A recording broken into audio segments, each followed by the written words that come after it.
হাজি সাবরা যারা সুদ খায়, ঘুষ খাইয়া যখন হজ করতে যায়, শয়তানরে যখন পাথর মারে, তখন শয়তান মনে হয় আল্লাহকে ডাক দিয়ে বলে, আল্লাহ হে আমার এদিকে পাথর মারতেছে, আমার থেকে বড় শয়তান তো হে।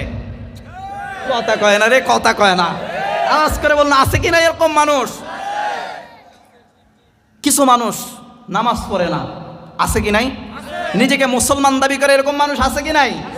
কিন্তু কোরআনের কথা বললে, নামাজের কথা বললে, ইস হুজুর, এই হুজুরটা ভালো না, এরকম মানুষ আছে কি নাই? হুজুর ভালো না, কিরে ভাই, নামাজের কথা বললো, মুসলমানের পরিচয় তো নামাজ। নামাজ হলো ফরজ বিধান।